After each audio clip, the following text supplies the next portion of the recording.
Well, howdy, y'all. It's Mr. Welch, and we are talking Deadlands. And since this is a Western, I get to use my actual Texas accent. This was a quirky one when it came out at first. It took a lot to sell people on it, but it was a high-quality product, so it did take off. It had a run for about 10 years before they switched it over to Savage Worlds. And it's still going strong. They just had an anniversary book come out with all the original rules, so unlike some of the ones I've been talking about, this one you can actually get fresh in print at your local game store, which I highly recommend. Originally, this one came out for Pinnacle Entertainment in 1996. It later was reprinted a second edition, which cleared up a lot of problems back in 99. Then it went on until 2006. That's when they switched it over. But you can get the original rules with the anniversary edition. This is a Western horror. Take Call of Cthulhu, take Boot Hill, cram them together, you got Deadlands. It's very much alternate history because the game's set in 1876, but the Civil War's going on. And for those of you who know anything about the Civil War, you know that's about 12 years too long.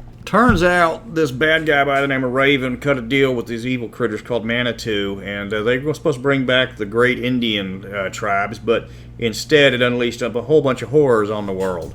So most of California had this great big quake, fell into the ocean. The undead started to rise up and started fighting everybody, so Gettysburg turned into a complete horror show. They found this magical coal called Ghost Rock, which burns twice as hot and like 10 times as long. And that lets people power these mad inventions, so you can make all sorts of stuff like Gatling gun pistols or gyrocopters. And it's only 1876, so you got a whole bunch of stuff that's invented right now that ain't supposed to be around. So while the Civil War rages, you got the North and South going at it. The game is set mostly out in the West, hence the Wild West, not the rather warlike East. The game got a little PC by getting rid of a whole lot of prejudices that you would have found about 1876. Women pretty much have equal rights. I don't think they can still vote, but you're going to find them as sheriffs or cowboys or whatever. Blacks got liberated by the Confederacy. They waved that off by saying the British weren't going to help the South unless they freed the slaves. And then they somehow got over all the racial animus that plagued the Reconstruction period. It's not a major point of the game. If it's a problem, just ignore it, because you ain't going to think too much about it when you start playing. Now, the game's got everything you would expect to see in a Western. You got cowpokes, you got gamblers, you got ladies of negotiable affection, you got Texas Rangers, you got vaqueros, you got Indian braves, you got it all. When it comes to the horror side of things, you got a whole bunch of stuff trying to kill them folk I just talked about. You got Mojave Rattlers, which is like giant worms with tentacles that jump out of the desert and eat you. You got about 12 kinds of zombies. You got Wendigo, which the only way to kill them is pour wax down their throat. Well, you can blow them up, but the hot wax down the throat does the trick even better. You got Hanging Judges, which is one part evil specter, one part gunslinger. You got El Diablos, and it's this a large, angry, undead bull that if you kill enough bad guys, they'll send one after you, and you're the only one that can stop that damn thing. Now, since it is the good, the bad, and the undead, the player characters got a lot of stuff they can take to give them a little bit of extra edge, though there's usually a problem or a hitch to it. First, you got the hucksters. Those are your wizard types. They kind of make a deal with evil spirits and try to trick them into getting the spells they want. You got the mad scientists. Those are the guys building all those crazy inventions I talked about earlier. Then you get your Indian shamans, and they got all sorts of Indian magic going that ways. Then you got the blessed. See, when the bad guys kind of messed with the world, God took notice, and all of a sudden, all the pastors and all the preachers started actually pulling out miracles. So while the great Almighty might not have taken a direct hand in stopping all the evil bad stuff running around, he has let his followers know he ain't happy with what's going on and has sent them out to set things right. Then you get the fifth type that was in the main book, and that was the Harrowed, and these are basically the undead people with evil spirits running around in their heads, but unlike the zombies walking around, these guys are actually sentient. They fight for control over who's in charge of their noggin pretty much any time the marshal wants to fight for it. Later supplements added a whole bunch of other arcane stuff that you could pull off if you wanted to, including, instead of using cards to cast magic, you could have the guys shooting guns that'll cast magic. If you head over to Louisiana, you got the Voodons over there, you got martial artists running around in San Francisco using that kung fu magic, and then there's the people that try to converge mad scientists with hucksters, and that kind of gets really weird real fast. There's a few others, but that's the general major ones you got to worry about. Now, the dice dynamic was fairly unique for when it came out. Your stats were your die types, so the higher die type you had, the stronger you were, the smarter you were. Dice went anywhere from a D4 to a D12. There was also a number attached to that die, but that was only for trying to do stuff unskilled, which wasn't recommended because it jacked up the difficulty rating. Then you had a number of dice, which was your skill level. So if you had a shooting a 5 and you had a deafness of 10, you'd roll 5d10 and you'd take the highest result and see what you did with it. If you maxed out a die, you got to re-roll it and add that result. And as long as you keep maxing out a die, or what they call it rolling an ace, you can keep going. If more than half your dice came up ones, that was going bust, and then that was a bad thing. But the most unique mechanic that it had is it used playing cards for a whole host of stuff. Making your character, you draw 12 cards, discard the 2 you don't want. Every card has a certain value attached to it, and you put those values where you want. You want to cast a spell, you roll the dice, you draw those cards, you make the best poker hand you can, and the better you do, the more potent your spell is. You want to design some weird mad scientist steampunk thing, you roll the dice, you draw the cards, you try to get the poker hand required for that particular blueprint. If you draw that hand, great. If you draw better than that hand, well, look at you. If you don't draw that hand, then your design doesn't work. When it comes time to sling and lead, everybody roll their quickness. If for every full 5 points you rolled on there, you draw a card, and then the cards go off in the highest suit and all the way down until everybody's out of cards. If you want to play poker and use your little gambling skills to make a little bit of extra money, well, then you just roll some dice.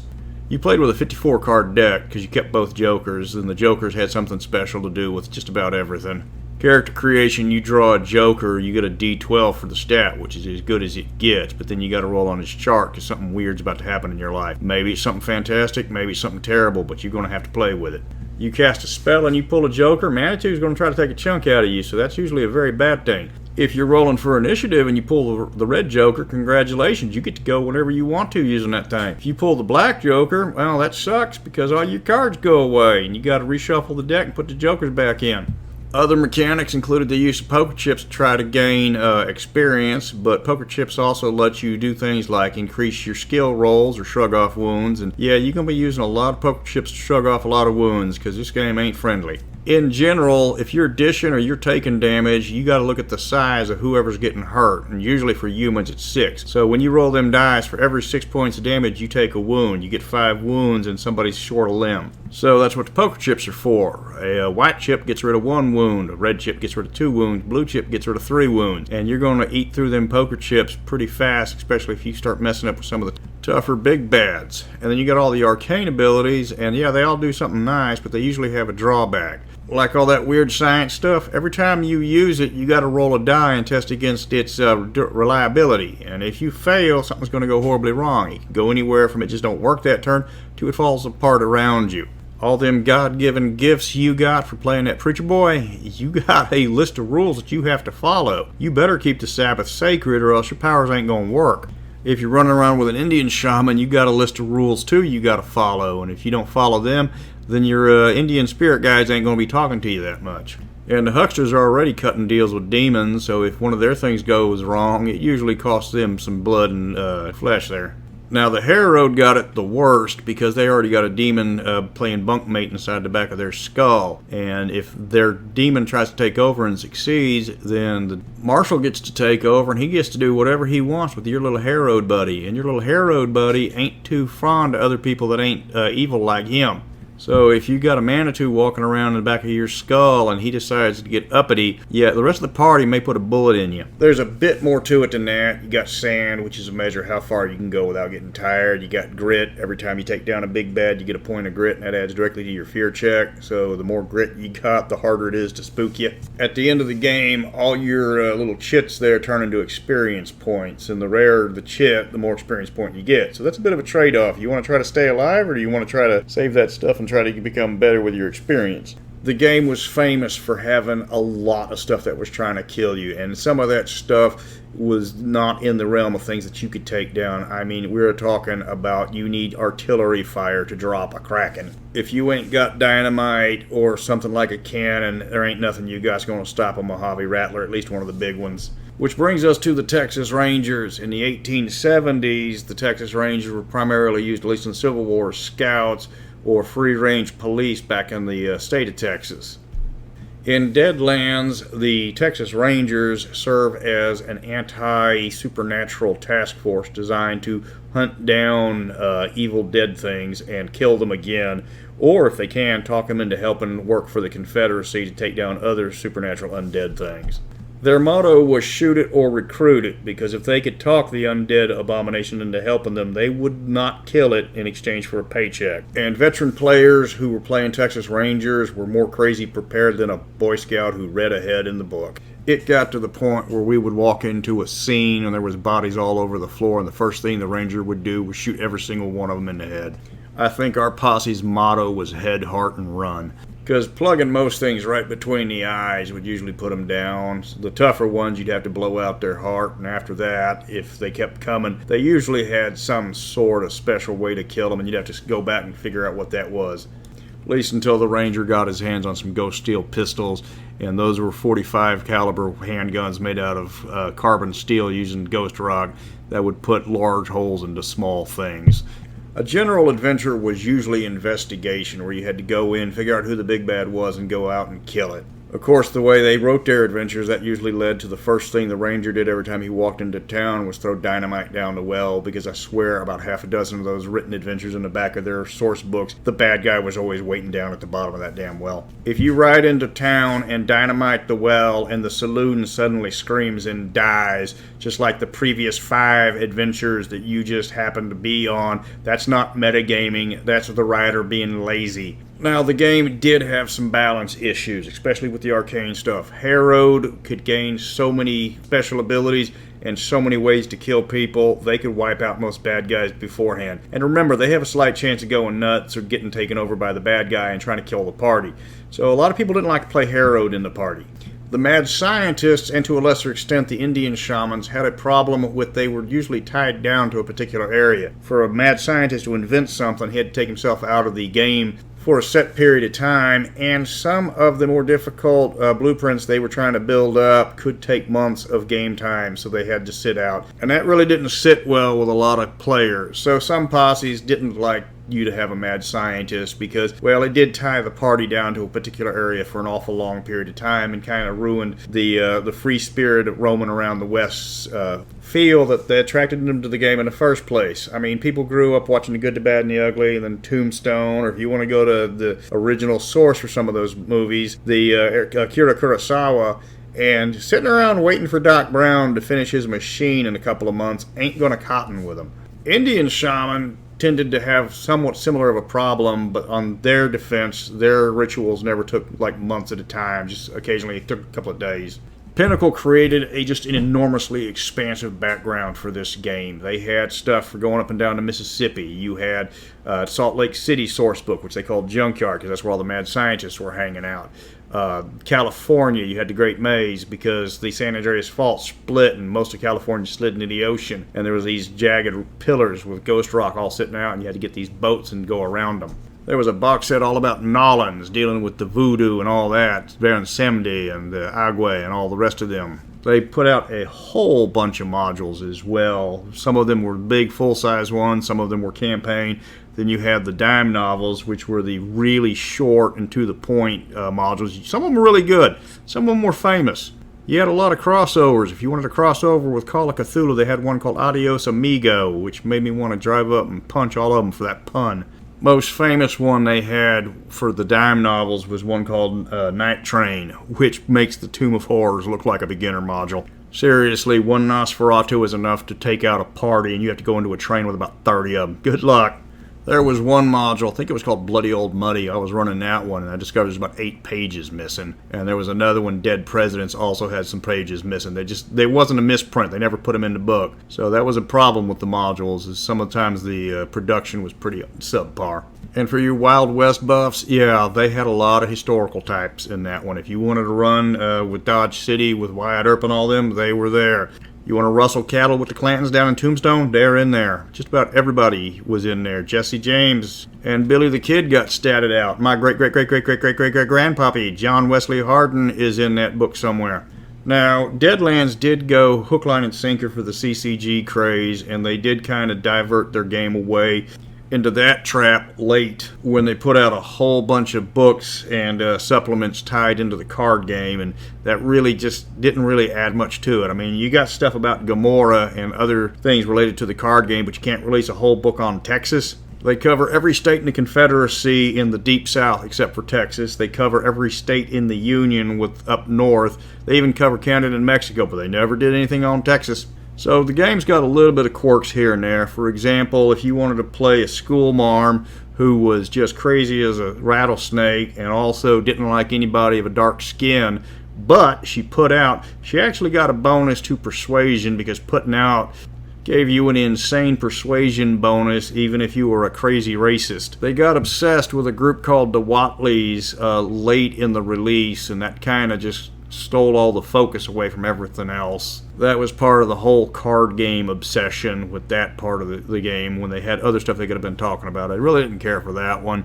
I guess some people liked it, but you got the whole U.S. and you're talking about some little dirt town in the middle of nowhere. This was classic meta plot. Instead of letting the player characters push the narrative, you had all of these people in the background that everything was centered around them. You were reading about what they did, which changed everything, and instead of letting the player characters change it. Now, when it came to big bads, you had more villains than the Wild Wild West. I mean, the TV show, not that god-awful Will Smith movie with the half-man. Just pick a generic Wild Wild West villain, and then you got it. Except for Dr. Lovelace. I will say that they did not have anybody resembling Dr. Lovelace. But evil mad scientist? Check. Chinese warlord? Check. Evil voodoo priest? Check. Seductive train baroness? Check. Power mad Confederate president? Check. Cannibalistic Southern Baptist preacher? Check. Inbred cultist patriarch? Check. Genocidal outcast Indian chief? Check. Then you get to the worst of the big bads, and that'd be Stone. That's the one I hated the most, because he was the one that in the storyline later goes back in time after the heroes defeat the bad guys and make the world not so bad. Goes back in time, kills all the players, nothing they can do about it, undoes everything they can do, and he's gets away scot-free. Deadlands had a rule, and a lot of people still call it the Deadlands rule, that if a villain ain't supposed to be killed, you don't give him stats. So there's no hit points, there's no keeping track of anything. You just can't kill Mina Devlin or Baron LaCroix or Raven or any of the other ones.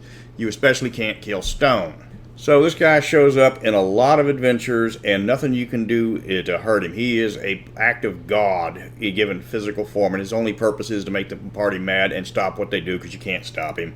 If you shoot him, he goes into ghost form. If you actually hurt him, he can only be killed by the bullets that are already inside of his body. He's like Samuel Hite for the World of Darkness, but they don't come to their senses and let you kill him off in a later adventure. However, if you're playing the Fortress of Fear trilogy and you get to go to Rock Prison over in the City of Lost Angels, you're going to come across this guy in a cell that the guy that's hiring you is paid to rescue, and that's Stone. Yeah, I know it's going to be a spoiler, but I'd rather shout this than not talk about it, because he's in that little cell, and the Reverend Grimm took him down a peg, put him in that cell, and inside that cell he ain't got no powers. So if you come across Stone in that little cell, and he ain't got no powers, and he can't dodge you, and he can't kill you with those guns that make the Saint Killers look like a pacifist, pull out your little double-barrel shotgun and take his head clean off. He's chained up, he can't dodge, and he ain't going to save that. I accidentally figured that out playing the game when we actually went backwards through the game and read all the files about what this bad boy had done. So we weren't supposed to do that. We were supposed to go through the sewers, but we came through another way, and that actually made the adventure a lot more memorable. And I got to kill Stone.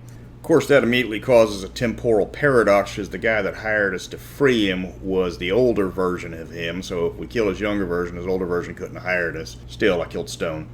The game is also known for having a lot of spin-offs, and I mean a ton. Some of them were successful, some of them weren't. They got board games, they got card games. They had, in the old rule set, you had Hell on Earth, which turned it into a Mad Max post-apocalyptic game, because the Reckoners, the ones that are behind all this mischief, discover how to make nuclear weapons out of ghost rock bombs and take out most of the world, leaving you in a, well, post-apocalyptic hellhole. It's Mad Max, it's The Day After, it's all those settings right there. They had another short-lived one where you were up in space fighting off aliens on this new planet that they had discovered, but that one didn't last too long, so I don't know much about it. I saw it on the shelf, but I never thumbed through it. Then they switched over to Savage Worlds, which took out a lot of the detailed rules, and there were a lot of detailed rules in this one, and but it also took out a good chunk of the background, which was a bit of a trade-off I didn't really care for. Then they added Deadlands Noir, which moved the timeline up to about 1920. You still have the North and the South. The Confederacy won a civil war in this one.